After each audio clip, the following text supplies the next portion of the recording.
Sans plus tarder, nous allons passer à la parole de Dieu et aujourd'hui, j'ai l'honneur de vous de recevoir, en tout cas en votre nom, le pasteur Sita Alexis de Côte d'Ivoire. Voilà, de Côte d'Ivoire. Il est de l'église Aquedo Sides, la maison de paix, dans le quartier Riviera à Cocody. Donc tous les Ivoiriens voient de quoi je parle. N'est-ce pas les Ivoiriens? Bon, moi je ne vois pas de quoi je parle moi-même. Non, mais en tout cas, il m'a fait l'honneur lorsque je suis allé en décembre en Côte d'Ivoire 2020. C'est lui qui m'a accueilli le dimanche pour la parole de Dieu. Et voilà, il s'est noué aussi une amitié. Et je suis très content, très honoré de l'avoir pour ami et qui me considère aussi ainsi.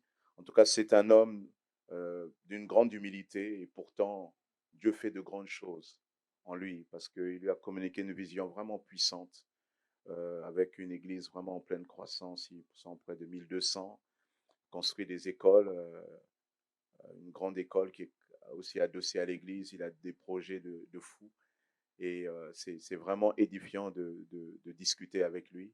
Voilà. En tout cas, on l'accueille dans le nom du Seigneur et que le Seigneur te bénisse, mon frère.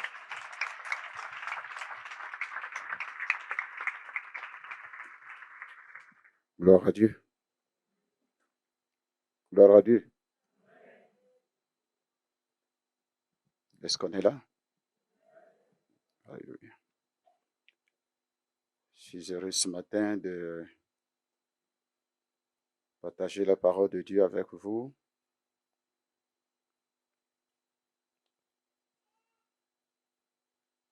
Comme il a dit, je suis le pasteur Sita, de l'Église Assemblée de Dieu de la Côte d'Ivoire et plus particulièrement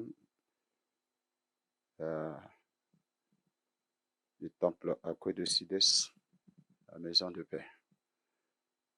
Merci à mon frère et ami, le pasteur Sosten. Il est congolais comme moi, même si depuis un certain temps, il ne veut plus me considérer comme son frère congolais. Je suis marié à une Ivoirienne, c'est à cause de ça, il ne veut plus me considérer pour... J'ai 3 garçons et c'est à l'occasion donc de la rentrée scolaire. J'ai mon garçon qui étudie à Lyon, ça fait la 2e année.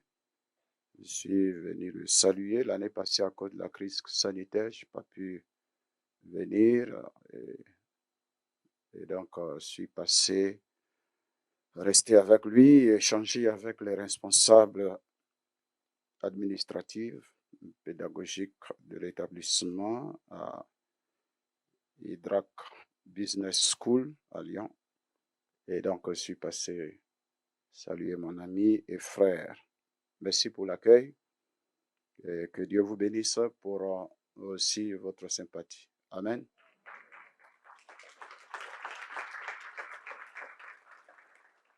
Et comme je l'ai dit au premier culte, je vous transmets aussi les salutations de mon épouse, Madame Sita, Gisèle, qui présentement, ils sont en plein culte. Bon, chez nous, on a un seul culte parce que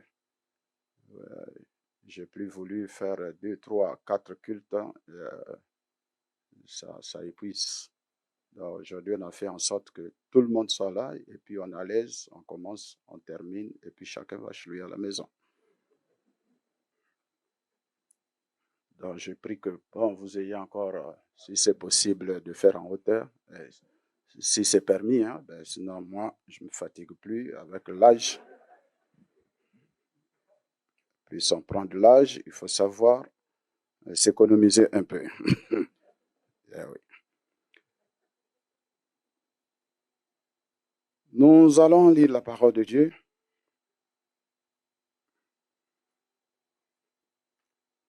Le deuxième culte, on paraît un peu relax, parce que le premier a trop de pression.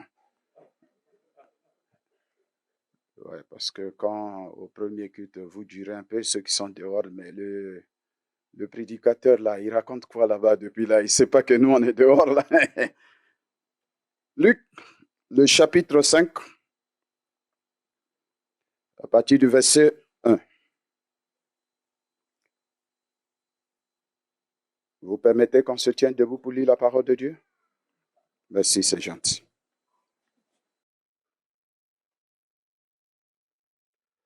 Comme Jésus se trouvait auprès du lac de Génézareth et que la foule se pressait autour de lui pour entendre la parole de Dieu, il vit au bord du lac 2 barques d'où les pêcheurs étaient descendus pour laver leurs filets. Il monta dans l'une de ces barques qui était à Simon, et il le pria de s'éloigner un peu de terre. Puis il s'assit et de la barque, il enseignait la foule. Lorsqu'il eut cessé de parler, il dit à Simon, avance en pleine eau et jetez vos filets pour pêcher. Simon lui répondit, Maître, nous avons travaillé toute la nuit sans rien prendre, mais sur ta parole, je jeterai le filet. L'ayant jeté, ils prirent une grande quantité de poissons, et leur filet se rompait. Ils firent signe à leurs compagnons qui étaient dans l'autre barque de venir les aider. Ils vinrent et ils remplirent les 2 bacs au point qu'elles enfonçaient. Quand il vit cela, Simon-Pierre tomba aux genoux de Jésus et dit, Seigneur, retire-toi de moi parce que je suis un homme pécheur. Car l'épouvante l'avait saisi, lui et tous ceux qui étaient avec lui à cause de la pêche qu'ils avaient faite. Il en était de même de Jacques et de Jean, fils de Zébédée, les associés de Simon. Alors Jésus dit à Simon, ne crains point, désormais tu seras pêcheur d'hommes. Et ayant ramené les barques à terre, ils laissèrent tout et le suivirent. Amen. Nous allons prier. Seigneur, nous te bénissons. Ta parole est la source de vie. Ta parole est la source d'encouragement. Ta parole révèle ce que tu es et ce que tu fais. Ta parole est une nourriture et ta parole nous fait toujours du bien. Nous prions pour que par le Saint-Esprit, tu bénisses ton peuple par le Saint-Esprit, tu guérisses nos âmes par le Saint-Esprit, tu nous donnes une orientation par rapport à notre vie par le Saint-Esprit, tu touches nos cœurs et tu nous révèles ce que tu es, afin que par ta grâce, nous puissions réussir avec toi. Toute la gloire te revienne au nom de Jésus. Amen. Veuillez reprendre vos places.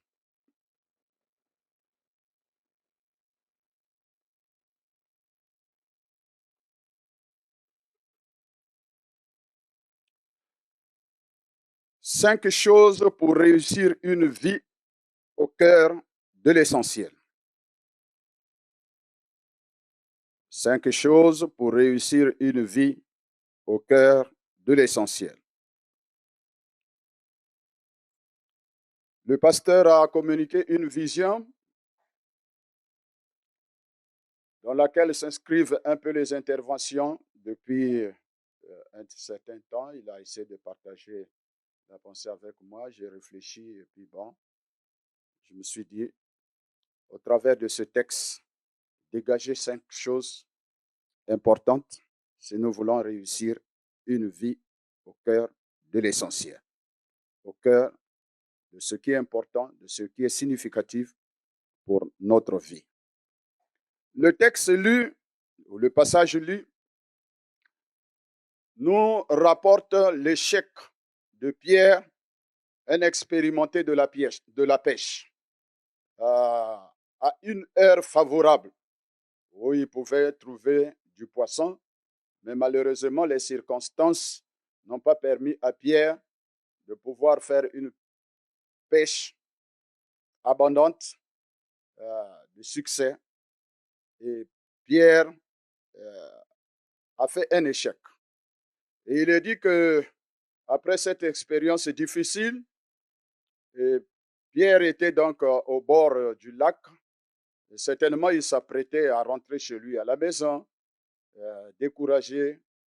Mettez-vous un peu dans la peau de Pierre, ce qu'il a ressenti d'avoir travaillé toute une nuit et sans rien prendre. Et on pourrait dire, mais il avait tout. Il avait la barque pour pouvoir se mouvoir dans l'eau. Et la barque ici, pour moi, c'est l'expression de la mobilité.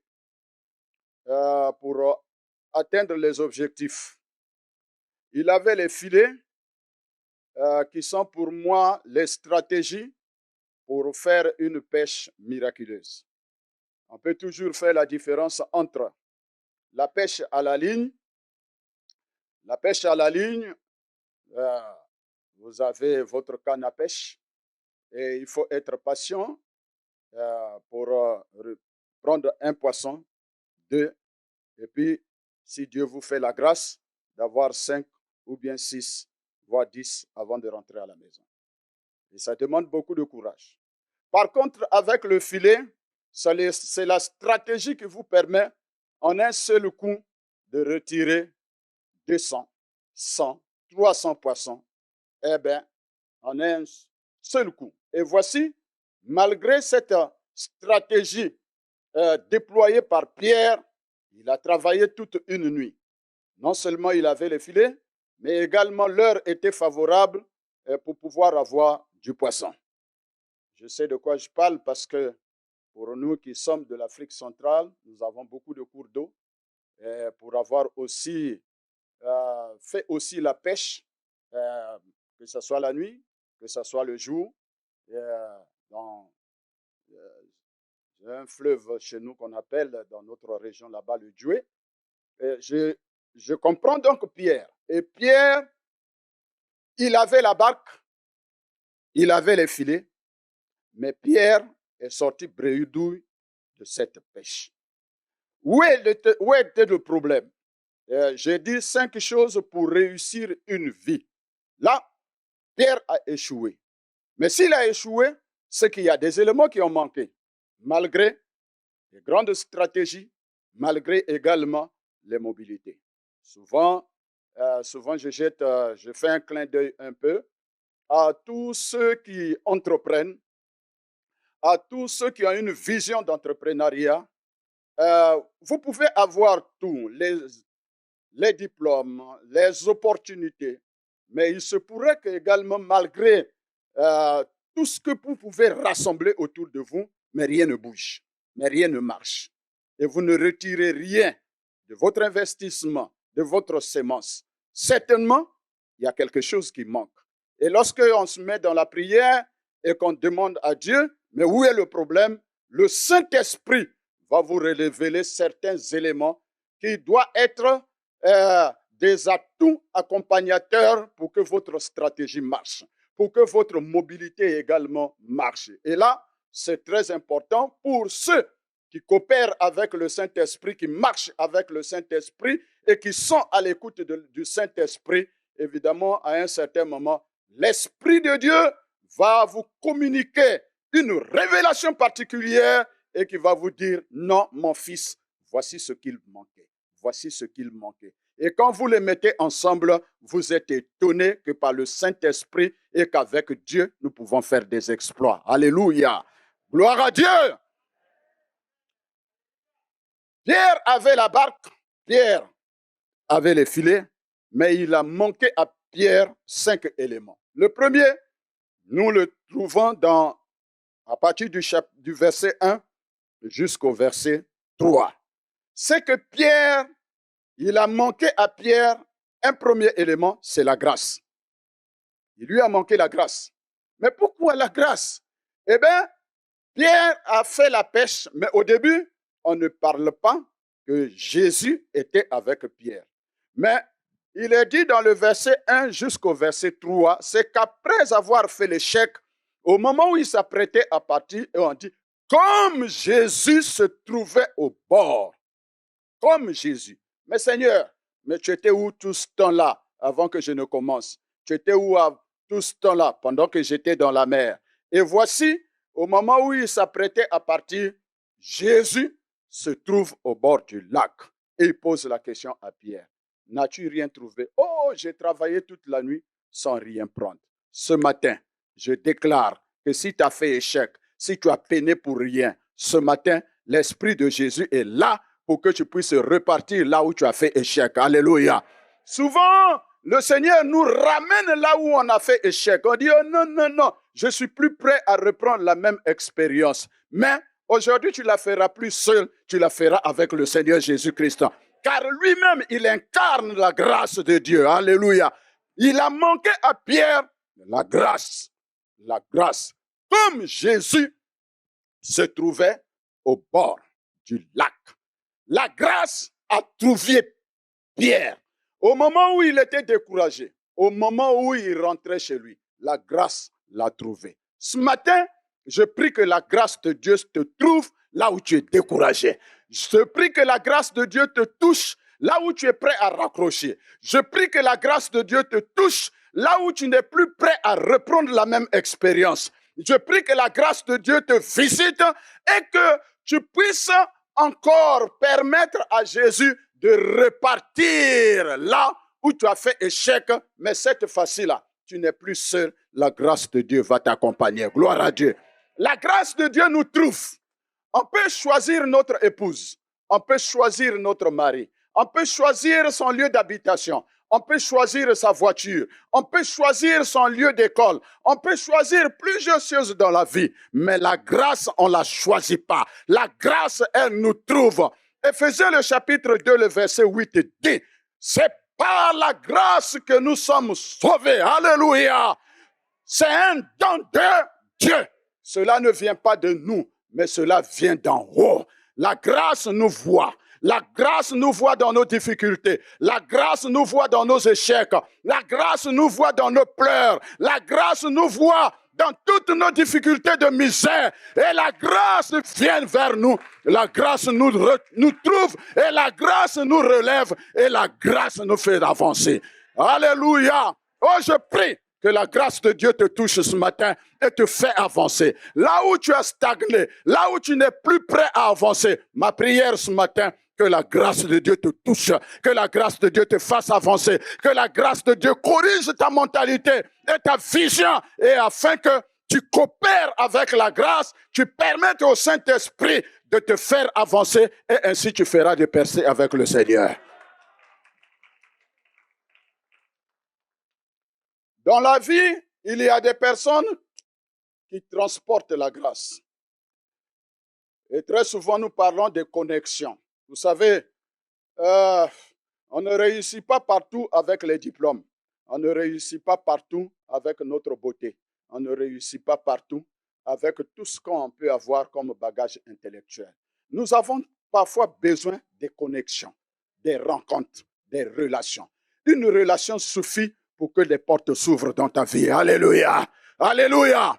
Lève ta main et dis, Seigneur Jésus, Seigneur Jésus, permets des connexions dans ma vie pour que ma vie puisse avancer et que la grâce de Dieu me touche. La grâce de Dieu m'ouvre les portes. Les relations m'ouvrent les portes au nom puissant de Jésus-Christ de Nazareth. Alléluia. Il y a des personnes dans la vie qui transportent la grâce. Et lorsque vous avez la vision de Dieu, le regard de Dieu, dans votre vie, vous pouvez discerner dans le passage, même des personnes qui vous visitent à la maison. Vous pouvez saisir de par la présence de ces personnes qui passent dans votre maison, qui passent dans votre église, des personnes qui transportent la grâce de Dieu. Et lorsque vous vous connectez à de telles personnes, votre vie change.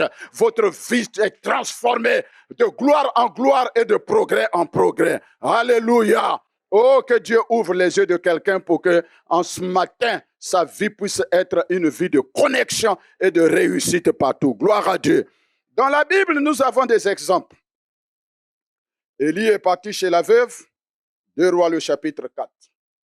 La veuve avait des difficultés, mais la présence d'Élie dans cette maison a changé les donnes.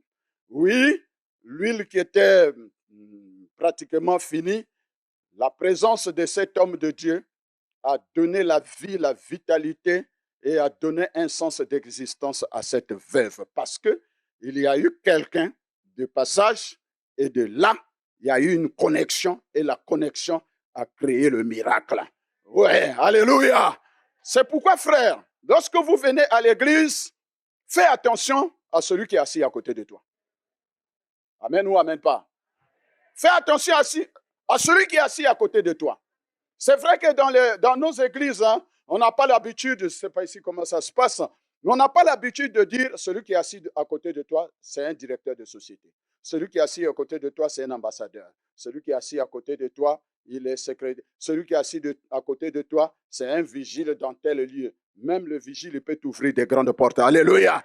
Et donc, c'est le caractère de l'humilité. Alors, fais attention parce que la connexion avec le frère qui est à côté de toi peut te permettre de devenir quelqu'un d'humain. Gloire à Dieu. C'est pourquoi nous devrons être joyeux lorsqu'on vient à l'église. Il faut sourire. Il faut être quelqu'un d'aimable. Il faut être quelqu'un de bien. Il faut être quelqu'un qui transmet à l'autre la joie, mais qui transmet également le sens de vivre et de se sentir aimé et d'aimer les autres. Et cela fera que la grâce de Dieu va te permettre d'être quelqu'un d'épanoui, et de pouvoir avancer. Gloire à Dieu. Élie était chez la veuve et la veuve a connu une vie exceptionnelle de miracles.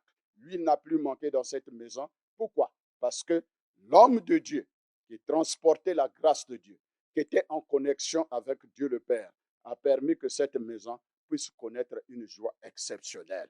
Que le nom du Seigneur soit glorifié. Les anges sont arrivés chez Abraham dans Genèse le chapitre 18, à partir du verset, je dirais même le verset 1.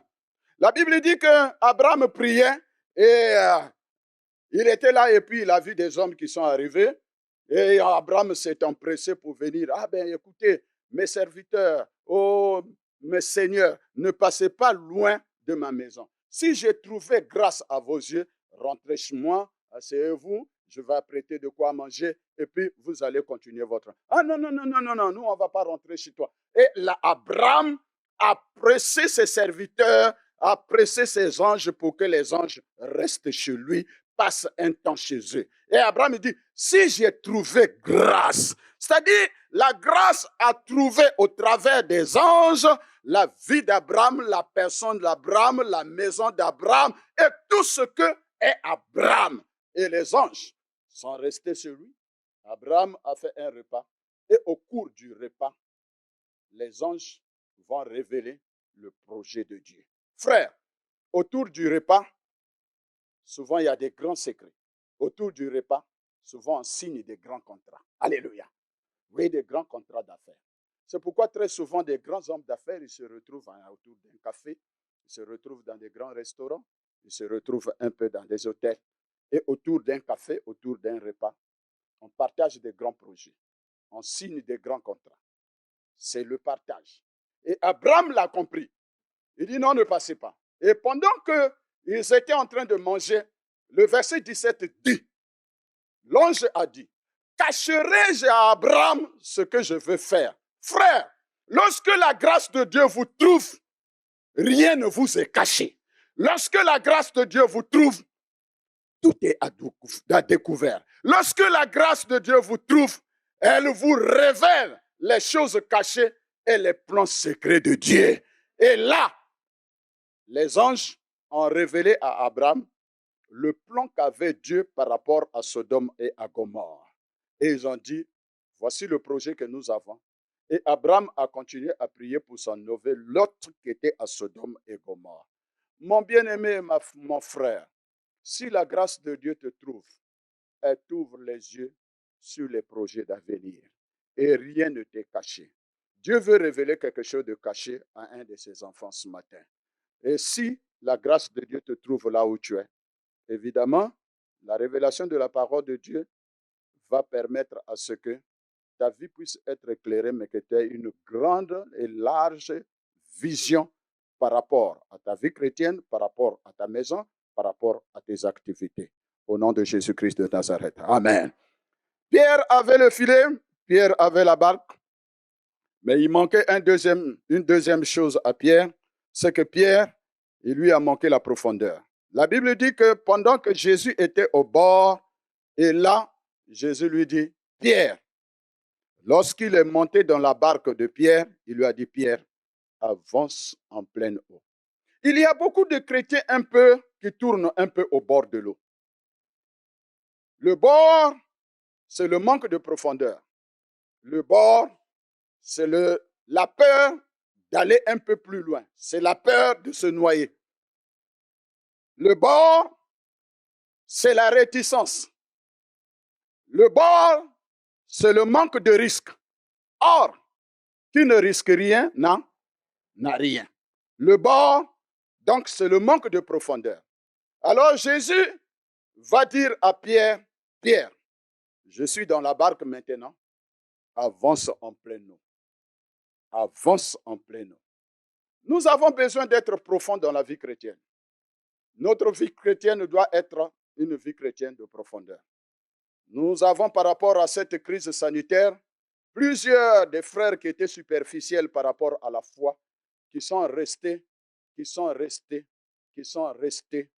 de l'autre côté et qu'on ne retrouve même plus. Et aujourd'hui, c'est un peu partout, hein, en Afrique comme ici. On a des frères qu'on retrouve,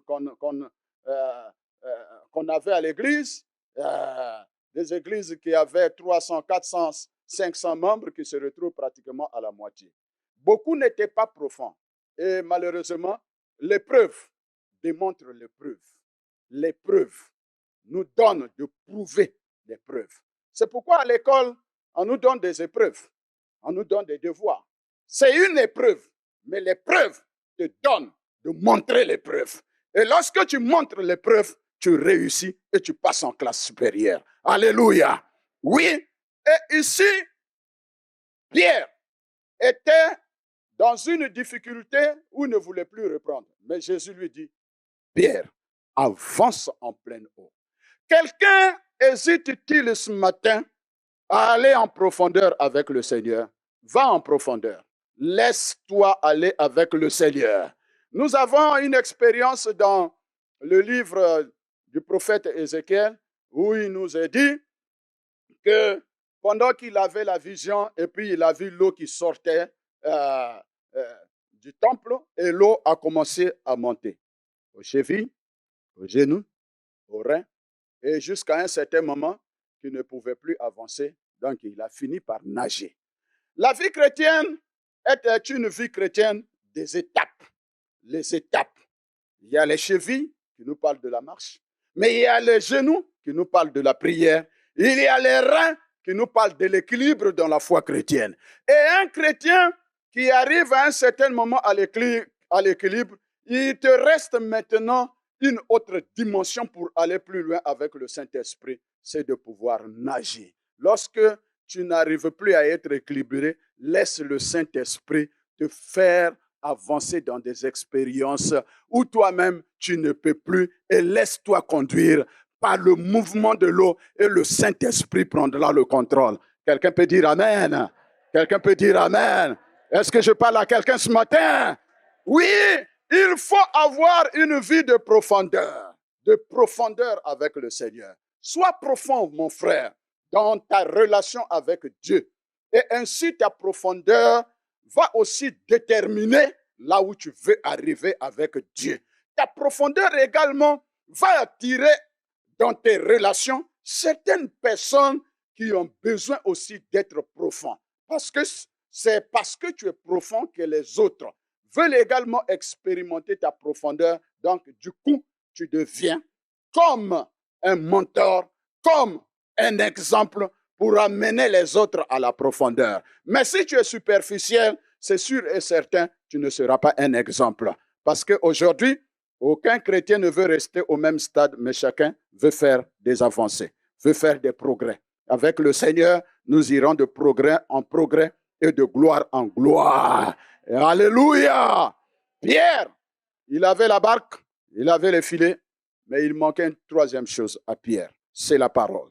Au verset 4b jusqu'à 5, lorsque Jésus lui a dit, avance en pleine eau, et qu'il lui a dit, jette le filet. Il dit, ah ben non, c'est le même filet que j'ai lancé, et ça ne m'a rien rapporté. Et après, il s'est ressaisi. Il a compris que cette fois-ci-là, c'est une autre parole. On pourra dire ailleurs, c'est le réma, une parole qui répond à une circonstance particulière, pour un moment particulier, et qui nous donne une révélation claire et particulière de la situation, et on saisit cette parole, et on agit avec cette parole, et le miracle se produit. Alléluia. Alors Pierre, il a dit, sur ta parole, je jetterai le filet. Alléluia. Je jetterai le filet sur ta parole. Oui, nous avons besoin de la parole de Dieu pour aller de l'avant. Quelqu'un a dit, la Bible papier est pour la tête, pour l'intelligence humaine. Mais la parole de Dieu est pour le cœur. Amen ou amen pas? Mais la parole de Dieu est pour le cœur. Jésus est la parole de Dieu. Jésus est la parole. Ta parole est une lampe à mes pieds et une lumière sur mon sentier. Alléluia. Et comme je l'ai dit au premier culte, bon, aujourd'hui, quand on parle de ta parole est une lampe à mes pieds, bon, on voit toutes ces lampes. Mais quand on rentre un peu dans le contexte des orientés en ce temps-là, et parfois un peu qui est un peu proche, en tout cas d'un peu en Afrique, où souvent moi j'utilise un peu l'image d'une lampe luciole. Ceux qui connaissent la lampe luciole. En Afrique, nous avons une lampe, on met du pétrole dedans, et une mèche, et puis bon, on allume, on éclaire, et puis on attrape ça souvent collé à notre pied. Et la nuit, qu'est-ce qu'on fait? Lorsqu'on veut se déplacer d'un village à un autre, on prend notre lampe, et pour se déplacer, quand vous faites un pas, la lampe va avec le pas. Et ça ne claire que là où s'arrête le pas. C'est-à-dire, ça ne peut pas aller au-delà. La lumière s'arrête là où vous posez le pas. Quand vous faites un deuxième pas, la lampe, la partie éclairée, s'arrête là. Ça veut dire quoi? Qu'avec, quand la Bible dit ta parole est une lampe, ça ne veut pas dire que ta parole est une torche. Ça ne veut pas dire que ta parole, comment dire ça? C'est des phares de voiture. Non. Nous, quand on conduit, nous tous, nous savons que quand vous êtes dans une voie pas trop éclairée, vous lancez les phares, vous ramenez, vous lancez les phares, ça vous permet de voir loin s'il y a un obstacle, et ainsi de suite. Mais ici, la parole est une lampe à mes pieds. Ça veut dire quoi? La parole de Dieu vous révèle ce dont vous avez besoin aujourd'hui. Et la parole de Dieu va vous éclairer demain ce dont vous avez besoin pour demain. Et ainsi, notre marche avec le Seigneur est une marche par la foi. Alléluia. Oui, c'est une marche par la foi. Mais si vous voulez connaître ce qui va se passer demain, alors c'est que vous êtes un féticheur. Si vous voulez connaître ce qui va se passer demain, c'est que vous êtes un magicien. Si vous voulez connaître ce qui va se passer demain, c'est que vous êtes avec, en tout cas, tous ceux qui prédisent l'avenir. Mais ici, dans le contexte de la parole de Dieu, c'est-à-dire nous avons besoin de la révélation progressive à chaque étape, à tout moment. La parole de Dieu va nous éclairer sur chaque étape et nous allons avancer avec le Seigneur. Que le nom du Seigneur soit glorifié. Alléluia. Oui, la parole de Dieu est une lampe à notre pied. Donc, Pierre, il avait ça, il avait la stratégie, il avait la mobilité. Mais Pierre, il n'avait pas la parole. Il dit, sur ta parole, je jetterai le filet. Quelqu'un a-t-il besoin d'une parole exceptionnelle, une parole précise ce matin? Alors, que le maître de la parole te parle ce matin et que ta vie change. Alléluia. Et que ta destinée change. Au nom de Jésus. Alléluia. Pierre, il avait la barque. Pierre, il avait le filet. Mais il manquait une quatrième chose à Pierre. C'est la recommandation. Quand Jésus a dit, jette le filet, et la Bible dit, Pierre a dit, je jetterai le filet. Parce qu'il y a eu une parole comme recommandation. Jésus recommande à Pierre de jeter le filet. Bien-aimés frères et sœurs, Pierre avait besoin de cette recommandation pour aller loin. Vous savez, dans la vie, nous avons besoin aussi que certaines personnes nous recommandent. Nous recommandent. Oh, souvent, dans nos familles, nous avons eu des enfants qui sont partis de la maison sans aucune recommandation, sans aucune bénédiction du père ni de la mère. Et souvent, on fait échec dans la vie. C'est à un certain moment, lorsqu'on s'est cogné la tête, qu'on revient, qu'on reconnaît que j'ai un père, j'ai une mère, et j'ai besoin de sa grâce, de sa bénédiction pour avancer. Nous avons besoin de recommandations dans la vie. Paul a recommandé la diaconesse Phoébé dans Romains chapitre 16, le verset 1. Il dit, je vous recommande Phoébé, diaconesse de l'église de Sancré. C'était important pour qu'on reconnaisse dans cette diaconesse sa fonction de servante de Dieu à l'église. Et il dit, recevez-la comme une sœur en Christ. Bien-aimés frères et sœurs, c'est important dans la vie chrétienne de ne pas être un chrétien, chez nous on dit papillon, mais qu'on puisse avoir des chrétiens fidèles qui, je sais qu'avec le modernisme aujourd'hui, il y a beaucoup de fidèles qui ne dépendent même plus des pasteurs. On se lève et puis on est parti. Mais attention, nous avons besoin de recommandations. Nous avons besoin qu'on nous recommande. Je l'ai dit au premier culte, même en tant que serviteurs de Dieu. Nous autres, puisque appartenant à une organisation bien structurée, lorsqu'on veut voyager, on prend l'attestation de travail et on prend un ordre de mission pour pouvoir sortir. Ça veut dire que vous ne dépendez pas de vous-même. Vous appartenez à un corps, vous appartenez à une organisation. Il y a beaucoup qui sont dans des services par-ci, par-là. Lorsque vous voulez voyager, on vous donne une lettre de mission. C'est-à-dire, c'est votre accréditation de là où vous partez, de qui ou qui vous envoie, de la part de qui vous parlez. C'est important. Aujourd'hui, on ne se lève pas comme ça pour parler de la part de Dieu. Qui vous recommande? De la part de qui vous parlez? Et lorsque vous parlez de la part de Dieu, ou vous parlez de la part d'une organisation, non, j'ai été recommandé par l'Église. Par l'Église. Comment? Action quoi? L'Église en action. Eh bien, automatiquement, on voit le pasteur. On voit le corps pastoral. Automatiquement, on voit les départements de l'Église. Automatiquement, on voit les services de l'Église. Et ça vous donne une accréditation. Ça vous donne un respect en fonction de votre milieu où vous priez. Et c'est important. Quand on dit, je suis de telle église, je suis de telle communauté, on voit le pasteur. Je suis de telle église, on voit tel frère. Ah oui, il y a un frère qui est là. Ah oui, il y a une sœur qui est là-bas. La recommandation vous permet d'être à l'aise, mais également de pouvoir vous épanouir dans votre service et dans votre corporation. Que la grâce de Dieu repose sur chacun d'entre nous. Alléluia. Nous avons besoin d'être recommandés. La Bible dit que nous faisons des fonctions d'ambassadeurs pour Christ. Des fonctions d'ambassadeurs. Frère, tu es un ambassadeur. Sœur, tu es un ambassadeur. Alléluia. Oui, tu appartiens à un royaume spécial. Ça veut dire que là où tu es, tu as une lettre d'accréditation de ton pays. Oh, je ne parle pas de la Côte d'Ivoire, je ne parle pas de la France, mais nous avons une nation, une cité qui est gérée par le roi des rois, le seigneur des seigneurs. Et lorsqu'il nous recommande partout, notre lettre de recommandation, d'accréditation, nous ouvre des portes partout. Gloire à Dieu. Vous savez, il y a des noms dans la vie, lorsque vous citez ce nom, ça vous ouvre les portes. Vrai ou faux? Vrai ou faux? Vrai ou faux?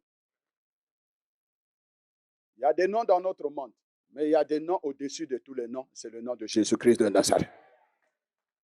C'est important. Une lettre d'accréditation. Un ambassadeur, il ne s'habille pas comme il veut. Un ambassadeur, il représente son pays de là où il est. Vous représentez le ciel. Vous représentez Jésus. Vous représentez le roi des rois. Vous représentez le Saint-Esprit. Alléluia.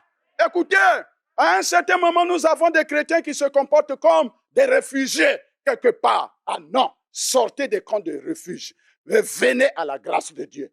Et comportez-vous comme des ambassadeurs de Christ. Alléluia. Oui, Paul dit, nous faisons des fonctions d'ambassadeurs. Oh, c'est un privilège que tu sois un ambassadeur de Jésus-Christ de Nazareth. C'est pourquoi ne te minimise pas. C'est pourquoi prends-toi au sérieux. Prends ta vie chrétienne au sérieux. Prends tes relations au sérieux. Prends tes propos au sérieux. Et ainsi, le pays qui t'a envoyé, tu pourras parler au nom de ce pays et les gens t'écouteront parce que le pays te respecte et toi également, il faut que tu fasses respecter le pays dans lequel tu es. Nous sommes des ambassadeurs. La recommandation, elle est très importante. Et bien, mes frères et sœurs, pour aller vers la fin, Pierre, il avait la barque, il avait le filet, il avait la parole, il avait il lui a manqué la parole, la recommandation, la grâce, la profondeur. Et le dernier élément, c'est qu'il a manqué à Pierre la révélation de la parole. La révélation. Pierre, c'est la deuxième fois que Pierre va faire échec dans le texte que nous allons lire. Ce qu'il est dit au chapitre 21 de Jean, le verset 6.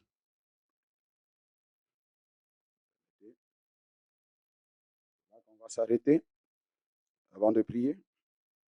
Le matin étant venu, verset 4, Jésus se trouva sur le rivage, mais les disciples ne savaient pas que c'était Jésus.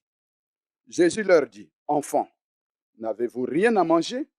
Ils lui répondirent, « Non. » Il leur dit, « Jetez le filet du côté droit de la barque et vous trouvez-les. » Ils le jetèrent donc et ils ne pouvaient plus le retirer à cause de la grande quantité de poissons. Verset 7. Alors le disciple que Jésus aimait dit à Pierre, « C'est le Seigneur !» Et Simon-Pierre, dès qu'il eut entendu que c'était le Seigneur, mit son vêtement et sa ceinture, car il était nu, et se jeta dans la mer. Les autres disciples vinrent avec la barque, tirant le filet plein de poissons, car il n'était éloigné de terre que d'environ 200 coudées. Lorsqu'ils furent descendus à terre, ils virent là des charbons allumés, du poisson dessus et du pain. Jésus leur dit, « Apportez des poissons que vous venez de prendre. » Simon-Pierre monta dans la barque et tira à terre le filet plein de 153 grands poissons. Et quoi il eut tant, le filet ne se remplit point. Jésus leur dit, « Venez, mangez. » Et aucun des disciples n'osait lui demander, « Qui es-tu » ? Cette histoire de la pêche de Pierre, c'est la deuxième fois. Le premier texte de Luc que nous avons lu, la pêche miraculeuse, là, Pierre avait fait échec, c'est avant la résurrection de Jésus. Pierre est parti à la pêche et Pierre a fait échec. Jésus le trouve au bord du lac et lui dit, avance en pleine eau. Et plus tard, Pierre, il a fait échec. Mais il n'a pas eu le temps de révéler à Jésus quel était son problème. La deuxième fois où Pierre va faire échec, il va promettre à Jésus que je te défendrai, je serai avec toi, même jusqu'à la mort. Ils ont arrêté Jésus et dans la cour où on jugeait Jésus, Pierre n'a pas eu la capacité, le courage de défendre son Seigneur. Et la Bible dit, Pierre a renié Jésus et lorsque Jésus l'a regardé, les deux regards se sont croisés. Pierre est sorti en pleurant. Pierre avait un problème, mais qu'il n'arrivait pas à expliquer au Seigneur. C'est donc la deuxième fois où Pierre vient de faire échec. Il prend des engagements, mais il ne va pas jusqu'au bout. Et là, lorsqu'il est sorti, il apprend qu'on a arrêté Jésus. Ils l'ont crucifié. Alors Pierre, il était très tourmenté parce qu'il s'est dit, est-ce que j'aurai encore une occasion pour confesser mes échecs à Jésus et pour dire à Jésus ce qui se passe dans ma vie? Et voici le Seigneur dans son programme et dans son plan parfait, sachant ce qui se passait dans le cœur de Pierre, parce que Pierre est parti en pleurant. Et Jésus, il est crucifié. Et Pierre a appris qu'on a enterré Jésus. Donc pour lui, c'est fini. Est-ce que j'aurai encore l'occasion de voir Jésus pour lui dire, pardonne-moi, pour tout ce qui s'est passé, qu'il y a quelque chose dans ma vie que je ne comprends pas. Est-ce que j'aurai encore l'occasion? Et voici le Seigneur tellement amour, Pierre repart encore à la pêche. Et là, il ne s'attendait pas que Jésus allait le trouver encore en pleine pêche et au bord du lac. Et là, Jésus vient et puis il trouve Pierre avec ses amis en pleine pêche. Et Jésus vient. Les amis, vous avez trouvé quelque chose à manger? Vous avez trouvé du poisson? Il dit non, on n'a rien trouvé. Alors, vous n'avez rien trouvé? Bon, je vais vous montrer comment il faut avoir du poisson. Il a dit à Pierre, jetez le filet du côté droit. Ça, c'est une révélation que Pierre n'avait pas. Tu as besoin d'une révélation que tu n'as pas pour que tu réussisses ta vie, pour que tu réussisses avec le Seigneur. C'est très important. Jette le filet du côté droit. Frères, sœurs, ce n'est pas tous les terrains qui réussissent avec nous en termes d'affaires, en termes d'opportunités d'investissement. Il faut savoir discerner les terrains qui rapportent, les activités qui rapportent.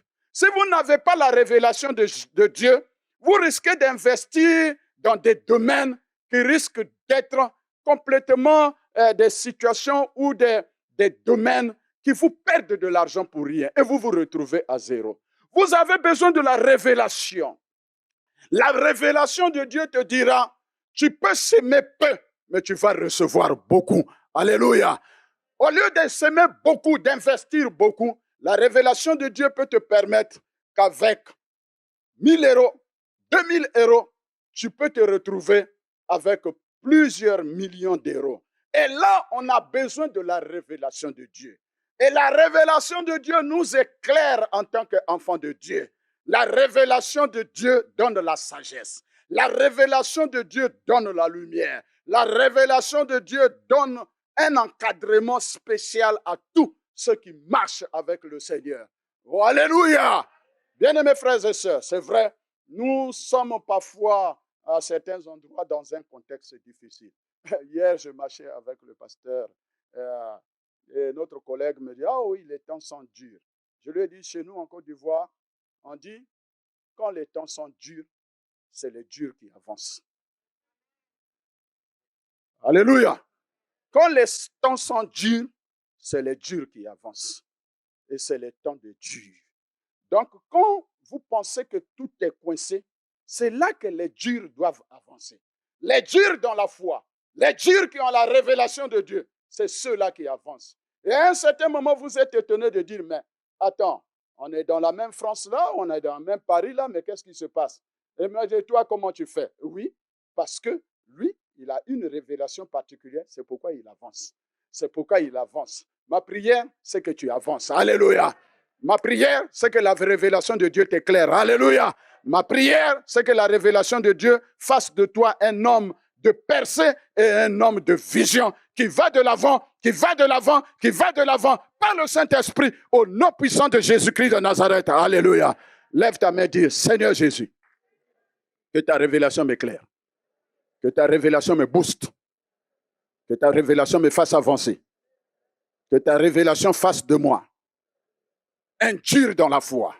Au nom de Jésus, Seigneur, je saisis ta parole ce matin. Bouscule-moi, fais-moi avancer. Au nom de Jésus, oh Seigneur, j'ai besoin de ta révélation. Que toute la gloire te revienne. Au nom de Jésus-Christ de Nazareth. Est-ce que tu peux acclamer le Seigneur là où tu es?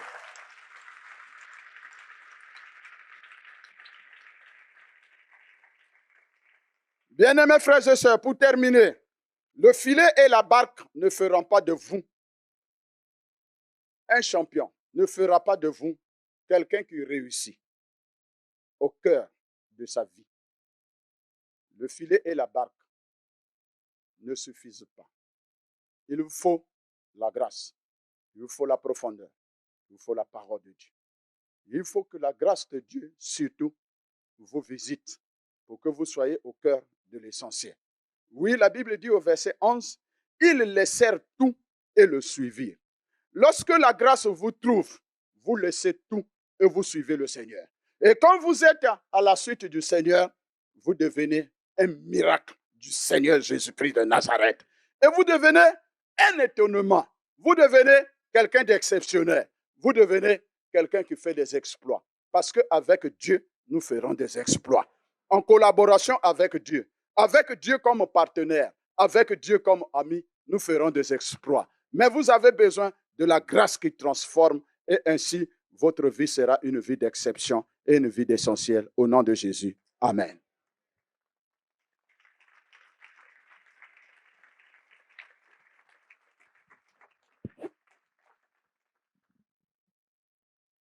On peut se tenir debout, on va prier.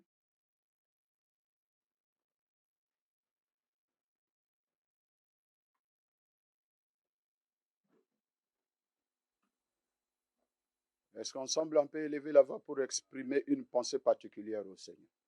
Il y a une pensée qui te tracasse. Et au travers de tous ces éléments, chacun de nous, faisons de ces éléments des facteurs de réussite pour une vie d'exception, une vie d'essentiel. Élevons la voix pendant un certain temps. Et puis après, je vais terminer par la prière. Prions ensemble le Seigneur. Lorina bakara sabrai, orakita fora dabara, raya sukerish pride, oloda barabara. All that spray de gloire, rogobai shata parabaraka. Au nom de Jésus-Christ, que ton nom soit exalté, que ton nom soit béni. Béni soit ton Saint-Nom, dans le nom de Jésus-Christ de Nazareth. Merci pour ta grâce, au nom de Jésus. Seigneur, je te remercie pour ta parole ce matin, exprimée dans la faiblesse de la chair. Je veux bénir ton Saint-Nom pour ton peuple ce matin. Ouais, nous avons tous besoin de toi. Nous avons besoin de la grâce. Nous avons besoin également que la grâce de Dieu nous trouve là où nous sommes. La grâce de Dieu nous trouve dans nos maisons. La grâce de Dieu nous trouve dans notre vie conjugale, dans notre vie professionnelle. La grâce de Dieu nous trouve dans l'éducation de nos enfants. Et la grâce de Dieu nous trouve également partout dans nos investissements. La grâce de Dieu, Seigneur, nous trouve dans nos ministères. Et que ton nom en soit glorifié. Père, je te prie de bénir cette assemblée. Je te prie, Seigneur, de bénir tous les cœurs fertiles ce matin, afin que par le Saint-Esprit, tu apportes des fruits exceptionnels et que ton nom en soit glorifié. Je te bénis pour mes frères et je te bénis pour ton serviteur. Que ton nom soit béni. Au nom de Jésus. Amen. Veuillez reprendre vos places. Merci beaucoup.